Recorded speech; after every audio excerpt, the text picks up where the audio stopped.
सौतेली माँ और जादुई साड़ी। एक गांव में पूनम अपनी सौतेली माँ सविता और सौतेली बहन मनीषा के साथ रहती थी। पूनम के पिता की मृत्यु के बाद सविता पूनम के साथ बहुत ही बुरा बर्ताव करने लगी थी। माँ पहले तो मुझसे बहुत अच्छे से बर्ताव करती थी, लेकिन ना जाने अब उन्हें क्या हो गया है। पूनम खाना खा रही थी, तभी उसकी माँ सविता वहाँ आती है। ए लड़की, तू किससे पूछकर ये खा रही है, हैं? माँ, दरअसल मुझे बहुत जोर की भूख लगी थी, इसीलिए खाना खुद ही निकाल कर खाने लगी। ए लड़की सुन, ये घर अब से मेरा और मेरी बेटी मनीषा का है, इसलिए एक गिलास पानी लेने से पहले भी मुझसे पूछ लेना। अगर अगली बार मैंने तुझे तेरे मन की करती हुई देखी ना, तो तेरी खैर नहीं। ठीक है माँ, जैसा आप कहो। मनीषा बेटा, अरे कहाँ है तू? अरे इधर तो आ मेरी लाडो। देख, मैं तेरे लिए बाजार से गर्मा गर्म समोसे और जलेबियाँ लेकर आई हूँ। ये सुनकर मनीषा दौड़ती हुई अपनी माँ के पास आती है। क्या सच में माँ, आप ये सब कुछ मेरे लिए लेकर आई हैं? पूनम बेचारी एक और चुपचाप खड़ी होकर ये सब कुछ देख रही थी। ए लड़की, तू खड़े होकर यहाँ पर देख क्या रही है? हाँ? जा मेरी बेटी के लिए एक प्लेट लेकर आ। पूनम किचन से प्लेट लेकर आती है और सविता मनीषा के लिए गर्मा गर्म समोसे और जलेबियाँ परोसती हैं और उसे अपने हाथ से बड़े ही प्यार से खिलाने लगती हैं। और बता बेटा, तुझे कुछ और चाहिए क्या? नहीं माँ, यही बहुत है।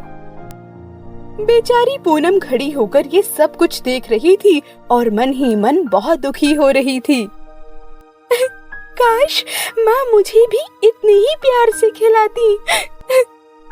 ऐसा सोचते हुए पूनम रोने लगती है और तभी मनीषा की नजर पूनम पर पड़ती है। माँ देखो ना, वो कैसे लगातार बस मुझे ही देखे जा रही है। आप उसको बोलो ना यहाँ से जाने के लिए। अरे तू यहाँ खड़ी खड़ी क्या कर रही है? चल जा, जा करके सारे बर्तन मांज, मैं आकर देखती हूँ अभी। पूनम रोती हुई बर्तन मांजने चली जाती है। अरे ओ, कहाँ मर गई? इधर आ मेरे सामने। ऐसा सुनते ही पूनम दौड़ते हुए सविता के पास आती है। जी माँ, बोलिए। आज मैं तुझे तेरा सारा काम समझा देती हूँ और सारे काम समय पर हो जाने चाहिए, वरना मैं तुझे घर से निकाल दूंगी, समझी? काम? कौन से काम माँ? देख, सबसे पहले तुझे सुबह उठकर पूरे घर की सफाई करनी है और इसके बाद। लेकिन माँ, इतना सारा काम मैं अकेले कैसे कर पाऊंगी? हैं, तू एक दिन भी ये सारे काम मत कर, फिर देख मैं तेरा क्या हाल करती हूँ। ऐसा सुनकर पूनम बहुत डर जाती है और घर का सारा काम करने लगती है। सुबह से रात तक बस वो काम ही करती रहती है और सविता उसे ठीक से खाने के लिए भी नहीं देती है और बस ढेर सारा काम करवाती रहती है, जिस वजह से एक दिन पूनम को बहुत जोर से बुखार आ जाता है और वो कोई भी काम नहीं कर पाती है। ए लड़की, अभी तक तूने कोई भी काम नहीं किया? हाँ? सारा काम पड़ा हुआ है, बता काम क्यों नहीं किया तूने? माँ, आज मेरी तबीयत ठीक नहीं है, मुझे बहुत जोर से बुखार है, आज मुझसे कोई काम नहीं हो पाएगा। ये सब बस तेरे बहाने हैं, मैं तेरा कोई बहाना नहीं सुनूंगी। चल जल्दी से उठ और सारा काम कर। पूनम जैसे तैसे हिम्मत करके उठती तो है, लेकिन कमजोरी की वजह से जमीन पर गिर जाती है। लगता है तू ऐसे नहीं मानेगी, अब मैं तुझे इस घर में एक पल के लिए भी बर्दाश्त नहीं कर सकती। चल निकल यहाँ से, अभी की अभी निकल। सविता पूनम को उसी हालत में बड़ी ही बेरहमी से धक्का मारकर बाहर निकाल देती है। बाहर बहुत तेज बारिश हो रही थी और पूनम की तबीयत भी ठीक नहीं थी। वो एक पेड़ के नीचे कांपती हुई बैठ जाती है और बहुत जोर जोर से रोने लगती है कि तभी पेड़ से एक आवाज आती है।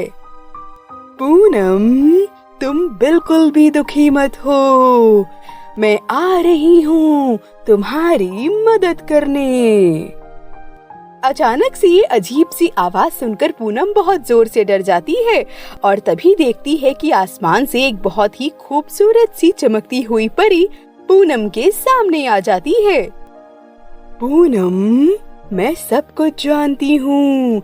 तुम्हारी सौतेली माँ ने क्या किया है तुम्हारे साथ।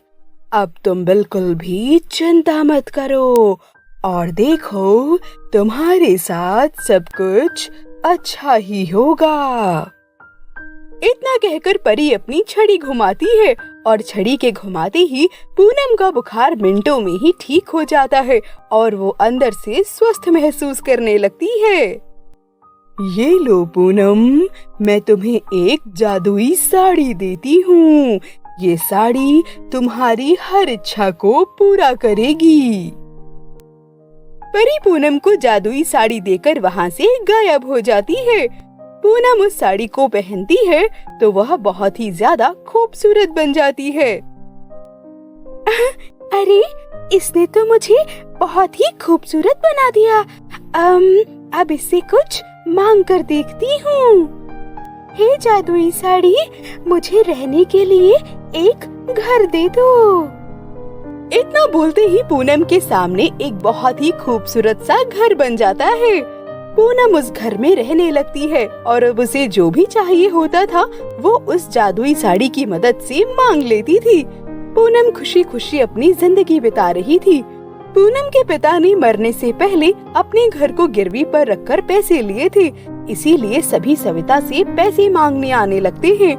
पैसा ना दे पाने की वजह से सविता और मनीषा को घर से निकाल दिया जाता है और उसके घर पर कब्जा कर लिया जाता है। अब वो दोनों सड़क किनारे बैठकर भीख मांगा करती थीं। एक दिन पूनम अपनी गाड़ी से उतरती है और सविता और मनीषा को इस हाल में देखकर चौंक जाती है। सविता सारी बातें पूनम को बताती है। पूनम को उन पर दया आ जाती है और वो उन्हें अपने साथ अपने घर पर ले आती है। अरे बेटा, मुझे माफ कर दे। आज तक मैंने तुम्हारे साथ बहुत बुरा किया, लेकिन मुझे मेरी गलती का एहसास हो गया है। तुम भी अब से मेरी बेटी मनीषा की तरह ही हो। और इस तरह से पूनम की दरियादिली की वजह से तीनों खुशी खुशी साथ रहने लगते हैं और अब सविता भी पूनम को अपनी बेटी की तरह ही प्यार करने लगती है। जादुई गाउन का घर। एक गांव में मीना नाम की लड़की अपनी माँ के साथ रहती थी। मीना बहुत ही ज्यादा मेहनती और समझदार लड़की थी। वो नहीं चाहती थी कि उसकी रहते उसकी माँ काम करने जाए, इसीलिए मीना काम ढूंढने निकल जाती है। एक दुकान के बाहर बहुत सुंदर सुंदर गाउन लटके हुए थे। मीना ये सब कुछ देखती है और वहीं पर रुक जाती है। गाउन बहुत ही सुंदर लग रहे थे। तभी मीना दुकान के अंदर आती है और वहाँ पर एक महिला खड़ी होती है। अरे लड़की, कहाँ अंदर आ रही हो? क्या काम है? बोलो, क्या सिलवाना है तुम्हें? जी, मुझे तो कुछ भी नहीं सिलवाना। मैं तो इतने खूबसूरत से गाउन देखकर बस यूं ही रुक गई। अगर तुझे इनमें से कुछ अच्छा लग रहा हो, कोई गाउन चाहिए हो तो पैसे देकर उसे ले जाओ। जी, मेरे पास तो पैसे नहीं हैं। मैं तो बल्कि काम की तलाश में घूम रही हूँ। अच्छा, तुझे गाउन सिलना आता है क्या? नहीं, सिलना तो नहीं आता, लेकिन मैं सीख लूंगी। ठीक है, चलो कल से तुम फिर काम पर आओ और मैं तुझे काम सिखाती हूँ। मीना अगले दिन काम पर आती है और गाउन बनाना सीखती है। धीरे धीरे वो बहुत ही सुंदर गाउन बनाने लगती है। दुकान की मालकिन मीना से बहुत खुश हो जाती है मीना की खूबसूरत कलाकृति को देखकर दुकान पर ग्राहक भी बढ़ने लगते हैं। एक दिन तभी दुकान की मालकिन मीना से बोलती हैं। अरे मीना, तुम बहुत ही अच्छी सिलाई करने लगी हो। तुम्हारी वजह से मेरी दुकान में बहुत बिक्री होने लगी है, लेकिन मैं तुम्हें अब अपनी दुकान पर काम पर नहीं रख सकती। जी, आप ऐसा क्यों कह रही हैं? क्या हुआ? क्योंकि बेटा, मुझे ये शहर छोड़कर जाना है, जिस वजह से मैं इस दुकान को हमेशा हमेशा के लिए बंद कर रही हूँ।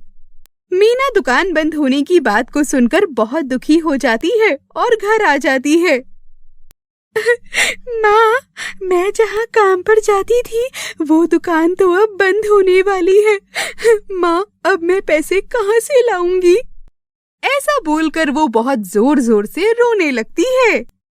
अरे बेटा, ऐसे रोते नहीं, रुक, मैं कुछ सोचती हूँ।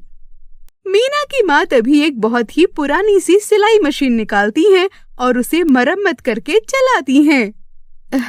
मीना बेटा, तुझे गाउन सिलना तो आ गया है ना? अब तू इसी मशीन से सिलाई करेगी।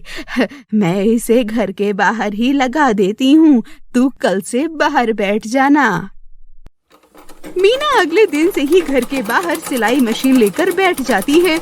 मीना से गाउन सिलवाने के लिए लोगों की लंबी लाइन लग जाती है। अब मीना की पहले से भी अच्छी कमाई होने लगी थी।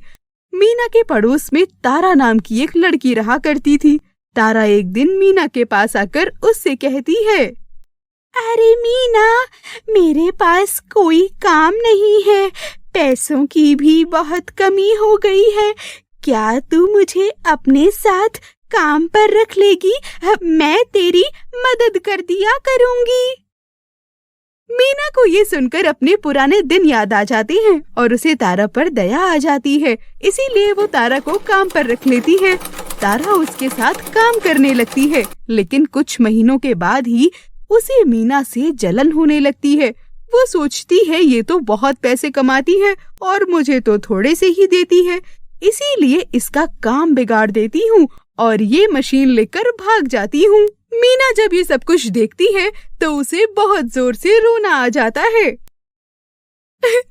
माँ, अब मैं क्या करूँगी? कैसे सभी ग्राहकों को उनके गाउन दूंगी? मीना की माँ मीना को चुप करवाती है और तभी मीना की नजर एक गाउन पर पड़ती है जो बहुत ही ज्यादा चमक रहा था। अरे, ये गाउन यहाँ कैसे आ गया? और ये गाउन तो मैंने सिला भी नहीं।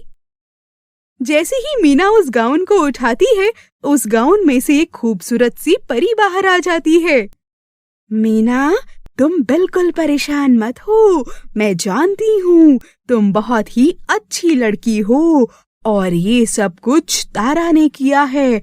मैं तुम्हारी मदद करने के लिए यहाँ आई हूँ। मीना और उसकी माँ ये सब कुछ देखकर बहुत हैरान रह जाती हैं और तभी परी उस चमकती हुई गाउन में से एक बहुत ही बड़ा घर बना देती है। मीना, अब तुम इस जादुई गाउन के घर में रहकर बिल्कुल आराम से गाउन की सिलाई कर सकती हो और तुम जो कुछ भी चाहोगी वो सब तुम्हें इस जादुई गाउन के घर में आराम से मिल जाएगा। परी अपनी छड़ी घुमाती है और जितने भी गाउन तारा ने काट दिए थे उन्हें वापस से ठीक कर देती है। ये सब कुछ देखकर मीना बहुत खुश हो जाती है और परी वहाँ से गायब हो जाती है। मीना अब खुशी खुशी जादुई गाउन के घर में रहने लगती है और आराम से अपना सारा काम करती है।